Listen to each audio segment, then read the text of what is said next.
Hi everyone, welcome back to Swathi's kitchen. ಒಂದೇ ಒಂದು cup ಅಕ್ಕಿ ಇಟ್ಟಿದ್ರೆ ಸಾಕು, ಈ ತರ ಸೂಪರ್ ಟೇಸ್ಟಿ ಅಂಡ್ ಹೆಲ್ದಿ ಆಗಿರೋಂಥ ತೆಂಗಿನಕಾಯಿ ಉಬ್ಬು ರೊಟ್ಟಿನ ಮಾಡ್ಕೊಳ್ಬಿಡ್ಬೋದು. ಟೇಸ್ಟಿಯಾಗಿ ತೆಂಗಿನಕಾಯಿ ಫ್ಲೇವರು ಸಾಫ್ಟ್ ಆಗಿರೋಂಥ ಈ ರೊಟ್ಟಿ ಪ್ರತಿಯೊಬ್ಬರಿಗೂ ತುಂಬಾ ಇಷ್ಟ ಆಗುತ್ತೆ. ಯಾವಾಗಲೂ ಬರೀ ಅಕ್ಕಿ ರೊಟ್ಟಿನೇ ಮಾಡ್ಕೊಂಡು ತಿಂತಿದ್ದೀರಾ? ಬರೀ ಅಕ್ಕಿ ರೊಟ್ಟಿ, ರಾಗಿ ರೊಟ್ಟಿ, ಜೋಳದ ರೊಟ್ಟಿ ಅಂತ ಏನು ಎಕ್ಸ್ಟ್ರಾ ಸ್ಪೆಷಲ್ ಇಲ್ದಂಗೆ ನಾರ್ಮಲಾಗಿ ಯಾವಾಗಲೂ ಮಾಡಿದ ರೊಟ್ಟಿನೇ ಮಾಡ್ಕೊಂಡು ತಿಂದು ತಿಂದು ಬೋರ್ ಆಗಿದೆಯಾ? ಒಂದೇ ಒಂದು ಸಲ ಈ ಥರ ರೊಟ್ಟಿನ ಟ್ರೈ ಮಾಡಿ ನೋಡಿ, ನೀವಂತೂ ಇದಕ್ಕೆ ಫ್ಯಾನ್ ಆಗೋದಂತೂ ಗ್ಯಾರಂಟಿ. ಹಾಗಾದರೆ ಬನ್ನಿ ಹೇಗೆ ಮಾಡಿದೆ ಅಂತ ನೋಡೋಣವಾ? ಇಲ್ಲಿ ನಾನು 1 ಕಪ್ ಅಕ್ಕಿ ಇಟ್ಟು 1 ಕಪ್ ಅಷ್ಟು ತೆಂಗಿನಕಾಯಿ ತುರಿ, 1 ಕಪ್ ನೀರು ಅಷ್ಟೇ ತೊಗೊಂಡಿರೋದು. ನೋಡಿ, 1 ಕಪ್ ತೆಂಗಿನಕಾಯಿ ತುರಿನ ಒಂದು ಮಿಕ್ಸಿ ಜಾರ್ಗೆ ಹಾಕ್ಕೊಂಡು ಒಂದು ಸ್ವಲ್ಪ ಅಷ್ಟೇ ನೀರು ಹಾಕ್ಕೊಂಡು ಸ್ಮೂತ್ ಪೇಸ್ಟ್ನ ಮಾಡ್ಕೊಂಡು ಬರ್ತಿದ್ದೀನಿ. ನೆಕ್ಸ್ಟ್ ಈಗ ಸ್ಟವ್ ಮೇಲೆ ಒಂದು ಬಾಣಲಿ ಇಟ್ಕೊಂಡು ಏನು 1 ಕಪ್ ನೀರು ತೊಗೊಂಡಿದ್ವಲ್ಲ ಅದನ್ನ ಇದಕ್ಕೆ ಹಾಕ್ಕೊಳ್ಬೇಕು. ನೆಕ್ಸ್ಟ್ ಈಗ ಏನು ತೆಂಗಿನಕಾಯಿನ ರುಬ್ಕೊಂಡಿದ್ವಲ್ಲ ಆ ಪೇಸ್ಟ್ನ ಇದಕ್ಕೆ ಹಾಕ್ಕೊಳ್ತಿದ್ದೀನಿ. ಇವಾಗ ಇದೊಂದು ಸ್ವಲ್ಪ ಕುದಿ ಬರಬೇಕು. ಕುದಿ ಬಂದಮೇಲೆ ಅಷ್ಟೇ ನಾವು ಅಕ್ಕಿ ಹಾಕ್ಕೊಳ್ಬೇಕು. ಈ ಥರ ತಣ್ಣೀರಿಗೆ ಅಕ್ಕಿ ಹಾಕಿದ್ರೆ ರೊಟ್ಟಿ ಚೆನ್ನಾಗಿ ಬರಲ್ಲ, ಮಾಡೋಕ್ಕೂ ಬರಲ್ಲ, ತಟ್ಟೋಕ್ಕೂ ಬರಲ್ಲ, ಆ ಥರ ಆಗುತ್ತೆ. ಈಗ ನೆಕ್ಸ್ಟು ಇದಕ್ಕೇನೆ 1 ಸ್ಪೂನಷ್ಟು ನಾನಿಲ್ಲಿ ತುಪ್ಪನ ಹಾಕ್ಕೊಳ್ತಿದ್ದೀನಿ. ಇದು ಪ್ಯೂರ್ಲಿ ಆಪ್ಷನಲ್, ನಿಮಗೆ ಬೇಕು ಅಂದರೆ ಹಾಕ್ಕೊಳ್ಳಿ, ಫ್ಲೇವರ್ ಇಷ್ಟ ಆಗುತ್ತೆ ಅಂದರೆ ಹಾಕ್ಕೊಳ್ಳಿ, ಇಲ್ಲ ಅಂದ್ರೇನು ಬೇಡ. ನೆಕ್ಸ್ಟ್ ಈಗ ಇದಕ್ಕೆ ರುಚಿಗೆ ಎಷ್ಟು ಬೇಕೋ ಅಷ್ಟು ಉಪ್ಪನ್ನ ಈಗಲೇ ನಾನು ಆ್ಯಡ್ ಮಾಡ್ಕೊಳ್ತಿದ್ದೀನಿ. ಈಗ ಚೆನ್ನಾಗಿ ಮಿಕ್ಸ್ ಮಾಡಿಕೊಂಡು ಈಗ ನೋಡಿ ನೀರು ಕುದೀತಿದೆ. ಇವಾಗ ಅಕ್ಕಿ ಹಿಟ್ಟನ್ನ ಸ್ವಲ್ಪನೇ ಹಾಕ್ಕೊಂಡು ಈ ಥರ ನೀಟಾಗಿ ಕಲಿಸ್ಕೋಬೇಕಾಗುತ್ತೆ. 1 ಕಪ್ ನೀರಿಗೆ 1 ಕಪ್ ಅಕ್ಕಿ ಹಿಟ್ಟು ಕರೆಕ್ಟಾಗಿ ಆಗುತ್ತೆ. ನೀವೇನು ಎಕ್ಸ್ಟ್ರಾ ಏನು ತೊಗೊಳೋದೇನು ಬೇಡ. ನಾನಿಲ್ಲಿ ನೀಟಾಗಿ ಮಿಕ್ಸ್ ಮಾಡ್ಕೊಂಡ್ಬಿಟ್ಟು ಒಂದು 5 ನಿಮಿಷ ಇದು ತಣ್ಣಗಾಗೋಕೆ ಬಿಡ್ತೀನಿ. ಮುಚ್ಚಿ ಇಟ್ಕೊಳ್ಳೋಣ. ಒಂದು 5 ನಿಮಿಷ ಆದರೆ ಆಯಿತು. ಇದು ತಣ್ಣಗಾದರೆ ನಾವು ಆರಾಮಾಗಿ ರೊಟ್ಟಿನ ಮಾಡ್ಕೊಳ್ಬೋದು. ಈಗ ನೋಡಿ ಒಂದು ಸ್ವಲ್ಪ ತಣ್ಣಗಾಗಿದೆ. ನಾನಿಲ್ಲಿ ಒಂದು 5 ನಿಮಿಷ ಬಿಟ್ಟಿದ್ದೆ ಅಷ್ಟೇ. ಈಗ ಕಿಚನ್ ಸ್ಲ್ಯಾಬ್ ಮೇಲೆ ಈ ರೊಟ್ಟಿ ಹಿಟ್ಟು ಏನು ಬರುತ್ತೆ ಇದನ್ನೆಲ್ಲ ಹಾಕ್ಕೊಂಡು ನೀಟಾಗಿ ಕಲಿಸ್ಕೋಬೇಕಾಗುತ್ತೆ.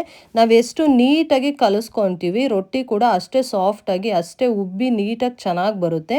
ಟೇಸ್ಟ್ ಕೂಡ ರೊಟ್ಟಿದು ತುಂಬಾ ಚೆನ್ನಾಗಿರುತ್ತೆ. ನೋಡಿ ನಾನಿಲ್ಲಿ ಹಾಕ್ಕೊಳ್ತಿದ್ದೀನಲ್ಲ, ಈ ಥರ ಹಾಕ್ಕೊಳ್ಳಿ. ಇಲ್ಲ ಅಂದರೆ ನೀವು ಬಾಣಲಿ ಏನಾದ್ರು ತಣ್ಣಗಿದ್ರೆ ನೀವು ಅದರಲ್ಲೇ ಮಿಕ್ಸ್ ಮಾಡ್ಕೊಳ್ಬೋದು. ಇಲ್ಲ ಅಂದರೆ ನೀವು ಬೇಕಾದ್ರೆ ಸಪ್ರೇಟಾಗಿ ಒಂದು ಪಾತ್ರೆ ಕೂಡ ತೊಗೊಂಡು ನೀವು ಅದರಲ್ಲಿ ಬೇಕಾದ್ರೂ ಮಿಕ್ಸ್ ಮಾಡ್ಕೊಳ್ಬೋದು.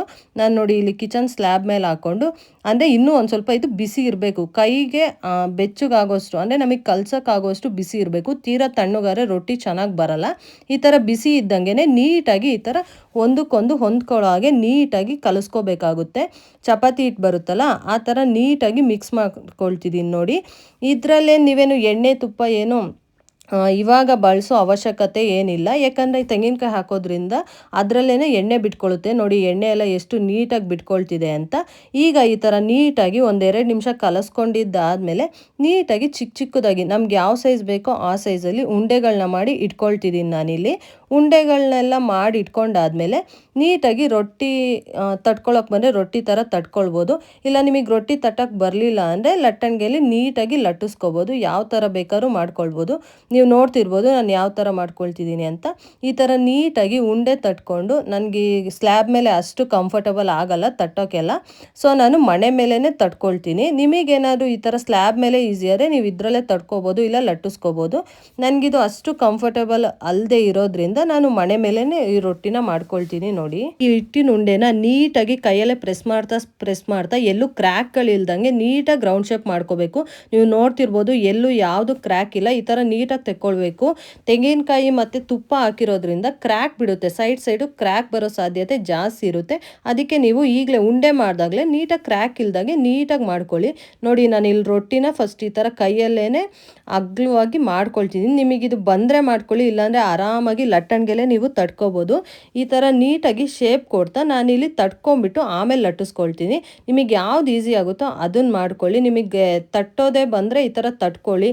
ಇಲ್ಲ ನನಗೆ ಯಾವುದು ಬರಲ್ಲ ಅಂದರೆ ನೀವು ಆರಾಮಾಗಿ ಮಿಷಿನಲ್ಲಿ ರೋಲ್ ಮಾಡಿಟ್ರೆ ಮಿಷಿನಲ್ಲೇ ರೊಟ್ಟಿನೂ ಮಾಡ್ಕೊಳ್ಬೋದು.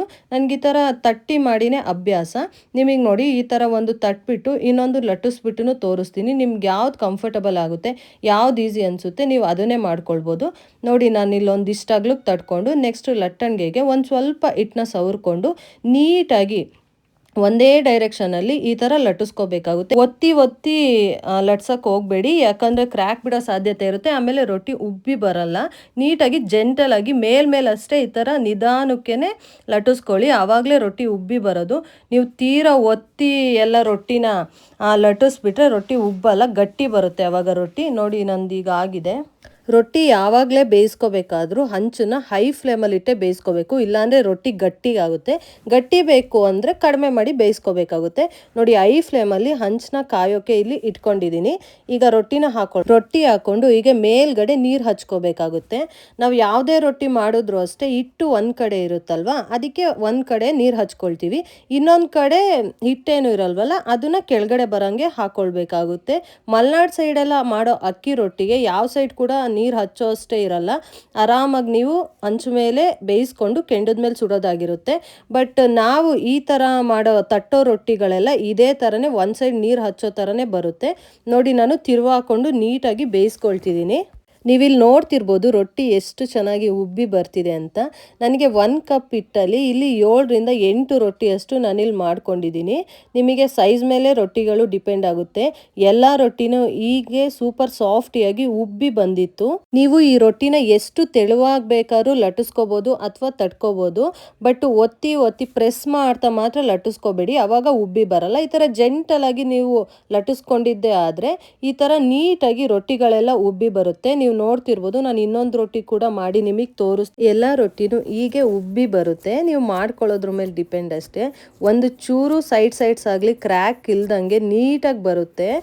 ಒಂದು ರೊಟ್ಟಿನ ನಾವಿಲ್ಲಿ 2 ರೊಟ್ಟಿಯಾಗಿ ಮಾಡ್ಕೊಳ್ಬೋದು. ಎಲ್ಲ ರೊಟ್ಟಿನೂ ಈ ಥರ ಉಬ್ಬಿ ಬಂದಿರುತ್ತಲ್ಲ, ನೀವು ಮಧ್ಯಕ್ಕೆ ಈ ಥರ ಓಪನ್ ಮಾಡಿದ್ರೆ ನೋಡಿ ಈ ಥರ ಆರಾಮಾಗಿ 2 ಲೇಯರ್ ಆಗುತ್ತೆ ರೊಟ್ಟಿ. ಅಷ್ಟು ತೆಳುವಾಗಿ, ಅಷ್ಟು ಪರ್ಫೆಕ್ಟಾಗಿ, ಅಷ್ಟು ಸಾಫ್ಟಾಗಿ ಬರುತ್ತೆ ರೊಟ್ಟಿನೇ ಮಾಡೋಕ್ಕೆ ಬರದೇ ಇರೋರು ಕೂಡ ಈ ಥರ ರೊಟ್ಟಿನ ಆರಾಮಾಗಿ ಮಾಡ್ಬೋದು.